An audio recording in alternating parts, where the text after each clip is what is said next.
नमस्कार, 100% समाचारमा स्वागत छ। म प्रतिमा। सुरु गरौं 100% समाचार। सरकार सञ्चालन गरेको 3 वर्ष पूरा गरेको अवसरमा प्रधानमन्त्री केपी शर्मा ओलीद्वारा पत्रकार सम्मेलनको आयोजना। सरकारको 3 वर्षे कार्यकालको प्रगति विवरण सार्वजनिक गर्दै अझै पनि मुलुक बन्छ र बनाउन सक्छु भन्ने दृढता आफूसँग रहेको प्रधानमन्त्री ओलीको भनाई। सरकारले 3 वर्षमा सोचे भन्दा धेरै काम गर्न सफल भएको प्रधानमन्त्री ओलीको दाबी। प्रतिनिधि सभा निर्वाचन तोकिएकै मितिमा सम्पन्न हुने प्रधानमन्त्री केपी शर्मा ओलीको दाबी। आफू स्वयं निर्वाचन आयोगमा उपस्थित भई निर्वाचन तयारीबारे जानकारी समेत लिएको प्रधानमन्त्री ओलीद्वारा जानकारी। सरकार र निर्वाचन आयोग निर्वाचनमा जुटेको भन्दै निर्वाचन हुन्छ कि हुँदैन भन्नेमा शंका नगर्न समेत प्रधानमन्त्री ओलीको आग्रह। आफू नेतृत्वको सरकारमा 89 नयाँ कानून निर्माण भएको, नमिलेका 100 कानूनहरू संशोधन भएको प्रधानमन्त्री ओलीद्वारा जानकारी। केन्द्र र प्रदेश स्तरीय वित्तीय व्यवस्थापनका लागि आवश्यक कानून कार्यविधि निर्माण भएको प्रधानमन्त्री ओलीद्वारा जानकारी। आफूले सरकारको नेतृत्व सम्हालेको पहिलो वर्ष मुलुकले 7%, दोस्रो वर्ष 7 भन्दा माथिको आर्थिक वृद्धि हासिल गरेको प्रधानमन्त्री ओलीको दाबी। सबै प्रदेशको आर्थिक वृद्धि 6% भन्दा माथि रहेको सरकारको दाबी। 2072 सालमा गएको भूकम्पले क्षति पुर्याएको सिंहदरबारको उत्तर, दक्षिण र पूर्वी भागको पुनर्निर्माण पूरा।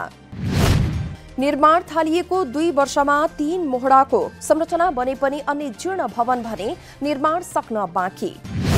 विक्रम सम्वत 1960 मा प्रधानमन्त्री चन्द्र शमशेर जबराको पालामा निर्माण भएको सिंहदरबार पटक पटक प्राकृतिक विपत्तिको भएको छ शिकार। पुनर्निर्माण गरिएको सिंहदरबारको सोमबार प्रधानमन्त्री केपी शर्मा ओलीले गर्नु भएको छ उद्घाटन। गत वर्षको चैत्र यता देशकै प्रमुख प्रशासकीय केन्द्र सिंहदरबार प्रवेश गर्नुभएको थिएन प्रधानमन्त्री ओली। 2 चरणमा निर्माण भएको भवनको लागत 88 करोड रुपैयाँ रहेको राष्ट्रिय पुनर्निर्माण प्राधिकरणद्वारा जानकारी। यता निजी आवास निर्माणका 8 लाख सेवाग्राही मध्ये 91% काम सम्पन्न गरेको प्राधिकरणद्वारा जानकारी। त्यस्तै 85% विद्यालय निर्माण, 58% स्वास्थ्य भवन, 95% सरकारी भवन निर्माण सम्पन्न गरेको प्राधिकरणद्वारा जानकारी। सरकारको प्रतिगामी कदम विरुद्ध नेपाली कांग्रेसद्वारा देशभर प्रदर्शन। निर्वाचन आयोगको रवैया ठिक नभएको नेपाली कांग्रेसका सभापति शेरबहादुर देउवाको भनाई। निर्वाचन आयोगले नेकपाका 2 पक्षलाई लडाउन भूमिका खेलेको सभापति देउवाको आरोप। नेकपाको विवाद टुङ्ग्याउनु पर्नेमा आयोगको भूमिका शंकास्पद देखिएको सभापति देउवाको जिकिर।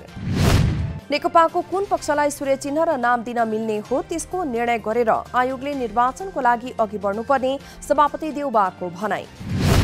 विरोध सभामा बोल्दै प्रधानमन्त्री केपी शर्मा ओलीले जनताको भावना नबुझेको नेता बालकृष्ण खाँडको आरोप। प्रधानमन्त्री केपी शर्मा ओली नेतृत्वको सरकार पूर्णतः असफल भएको नेपाली कांग्रेसको प्रतिक्रिया।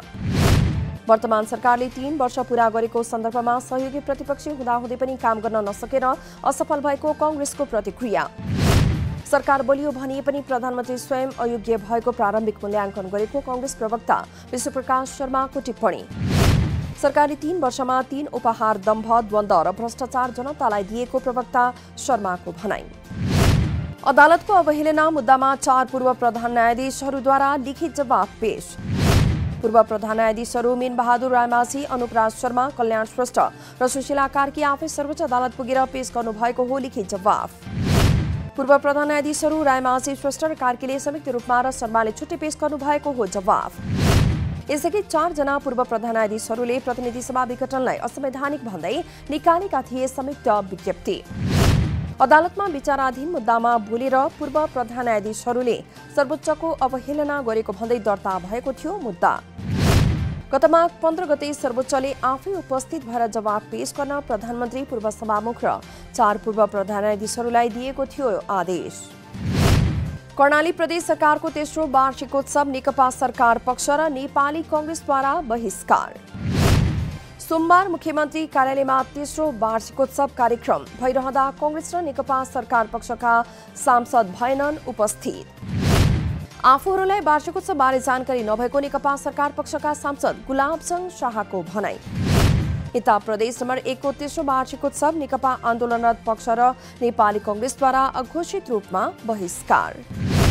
आयु सकिएको सरकारको उत्सवमा सहभागी नभएको नेकपा आन्दोलनरत पक्षका नेता इन्द्र आङबोको भनाई। त्यस्तै लुम्बिनी प्रदेश सरकारले पनि मनाएको छ प्रदेश स्थापना दिवसको तेस्रो वार्षिकोत्सव। पछिल्लो 24 घण्टामा देशभर थप 122 जनामा कोरोना भाइरस संक्रमण पुष्टि। यो सँगै कुल संक्रमित संख्या 2,72,840 पुगेको स्वास्थ्य तथा जनसंख्या मन्त्रालयद्वारा जानकारी। पछिल्लो 24 घण्टामा 144 संक्रमित निको भएसँगै कुल निको हुनेको संख्या 2,69,204 पुगेको मन्त्रालयको तथ्याङ्क।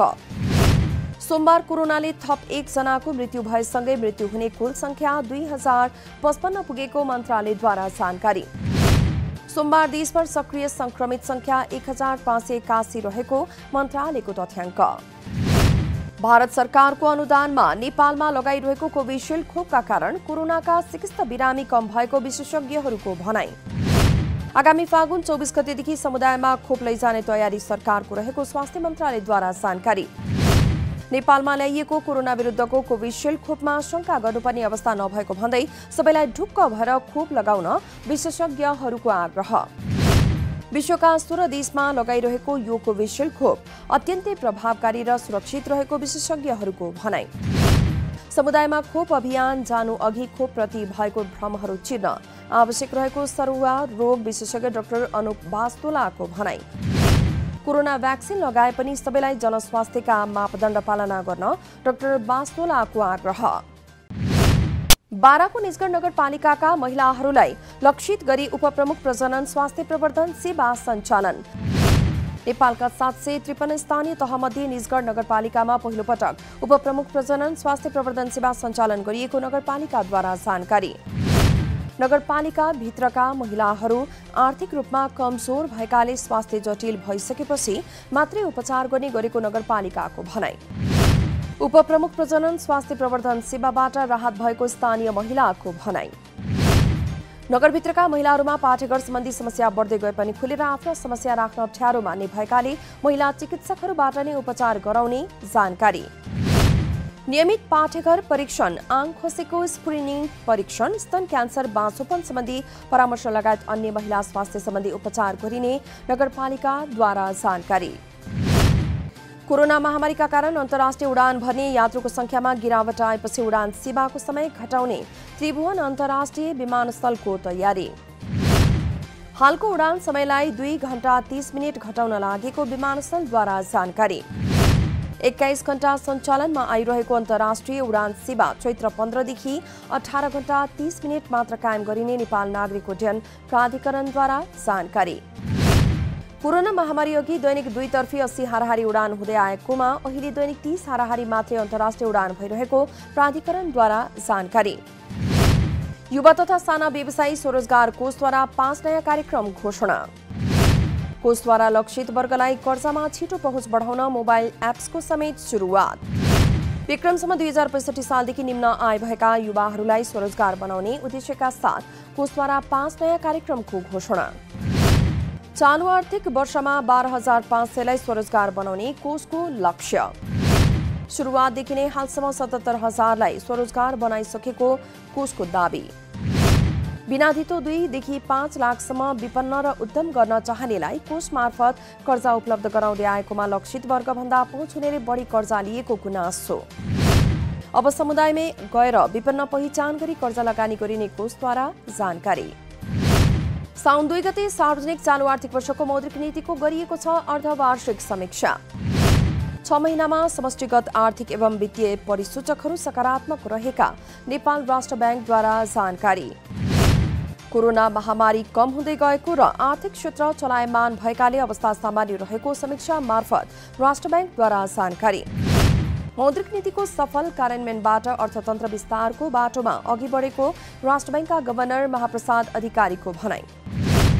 मूल्यवृद्धि नियन्त्रणमा रहेको रेमिट्यान्स 11% बढेको लगायतका कारण अर्थतन्त्र सामान्य अवस्थामा फर्किएको गभर्नर अधिकारीको भनाई। ट्याङ्करको च्याम्बरमा डिजेल लुकाएर भारततर्फ लैजाने चालकसहित 3 जना वीरगञ्जबाट पक्राउ।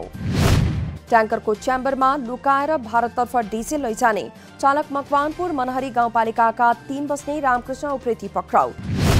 राक्सिराङ गाउँपालिका 3 बस्ने सहचालक अशोक पाखरिन र वीरगञ्ज महानगरपालिका 22 मा रहेको श्वेता ओइल ट्रेडर्सका मुन्शी शम्भु महतो पक्राउ।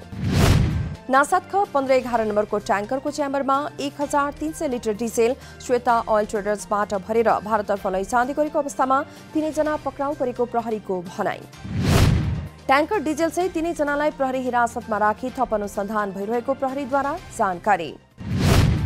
कृषि उपजको बजारदेखि मूल्यसम्ममा समस्या रहेको नवलपुरका कृषकहरूको गुनासो। कृषक र व्यापारी बीच भएको अन्तर्क्रियामा तरकारी, फलफूल लगायतका उत्पादनलाई बजारसम्म पुर्याउनदेखि मूल्यमा समस्या रहेको कृषकहरूको गुनासो। उत्पादक र व्यापारी बीचको सम्बन्धलाई मध्यस्थकर्ताले सहजीकरण गर्नुपर्ने प्रधानमन्त्री कृषि आधुनिकीकरण परियोजना कार्यान्वयन इकाइ नवलपुरको भनाई। कृषिलाई उद्योग र कृषकलाई उद्यमीको मोडलमा जोड्ने गरी निर्देशनालयले गृह कार्य गरेको कृषि विकास निर्देशनालय गण्डकीका प्रमुख वासुदेव रेग्मीद्वारा जानकारी। म्यानमारको सेनाले सैनिकको विरोध गर्नेहरूलाई 20 वर्षको कैद सजाय गर्ने। अब म्यानमारमा प्रदर्शनकारीहरूले सैनिक बलमाथि अवरोध पुर्याए जेल सजाय हुने सेनाद्वारा जानकारी। कुगर्ने नेताको गाली बेइज्जती गरेर उनीहरू विरुद्ध घृणा फैलाउने कार्यमा सहभागी हुनेहरूको सजाय थप हुने र जरिवाना पनि तोकिने सेनाद्वारा जानकारी। सेनाले कु गरेर सत्ता हातमा लिएपछि विरोधमा हजारौं मानिस उत्रिएका छन् सडकमा। नेत्री आङ सान सूची लगायत थुप्रै नेताको रिहाईका साथै प्रजातन्त्र पुनर्स्थापना गर्न प्रदर्शनकारीहरूको माग। जापानमा टोकियो ओलम्पिक अघि कोरोना विरुद्धको खोप अभियान सुरु हुने। अमेरिकाको फाइजर इन्कद्वारा विकसित खोप दिन जापान सरकारले अनुमति दिएको स्वास्थ्य मन्त्रालयद्वारा जानकारी। आगामी जुलाईदेखि आयोजना हुने टोकियो ओलम्पिक 2021 अघि 144 मिलियन फाइजर खोपको डोज दिने जापान सरकारको निर्णय। त्यसैगरी एस्ट्राजेनेका 120 मिलियन र यही वर्षको अन्त्यमा मोडर्नाको 50 मिलियन खोपको डोज दिने निर्णय। सुरुका चरणमा जापानमा 20,000 फ्रन्टलाइनरलाई खोप दिने स्वास्थ्य मन्त्रालयद्वारा जानकारी। पश्चिमी अफ्रिकी देश गिनियामा फेरि इबोला भाइरसको प्रकोप देखा परेको बीबीसीमा उल्लेख। इबोलाको संक्रमणबाट 3 जनाको मृत्यु भएको छ भने 7 जनामा संक्रमण देखिएको समाचारमा उल्लेख। संक्रमण बढेपछि गिनिया सरकारद्वारा अन्तर्राष्ट्रिय स्वास्थ्य नियमावली अनुरूप महामारीको घोषणा। यो सँगै गिनियामा औपचारिक रूपमा नयाँ भाइरस प्रकोपको घोषणा गरिएको बीबीसीमा उल्लेख। बिरामी परेका 7 जनामा झाडा पखाला, बान्ता हुने र रगत बग्ने लक्षण देखा परेको स्वास्थ्य अधिकारीहरूद्वारा जानकारी। राष्ट्रिय महिला लीग फुटबलमा शीर्षस्थानको एपीएफ क्लबको संघर्षपूर्ण जित। सान्दोबाटो स्थित इन्फा कम्प्लेक्समा भएको खेलमा एपीएफद्वारा नेपाल पुलिस क्लब 2-1 गोल अन्तरले पराजित। एपीएफले पाएको थियो 1 गोल आत्मघाती उपहार। जितसँगै अपराजित यात्रा कायम राखेको एपीएफले जोडेको छ 10 खेलमा 30 अङ्क। 10 खेलमा 14 अङ्क जोडेर चौथो स्थानमा रहेको पुलिस उपाधि होडबाट बाहिरियो। 100% समाचार अहिलेलाई यति नै। नमस्कार।